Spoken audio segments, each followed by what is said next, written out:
Құрметті достар, біз Төле би құрамасы 10 жылға жуық жайдарман ойнап жүргенімізбен, биыл ғана жайдарман топта өнер көрсетіп жатырмыз.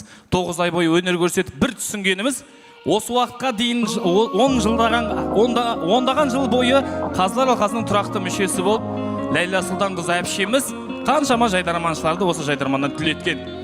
Ендеше осындай әпшеміз бізге әпше емес, анамыздай болып кеткен. 9 ай ойнадық, әзілдер әкелдік, балам деп ұпайымды өзің әпердің, қорғадың шудан сен біздерге сендің, ана.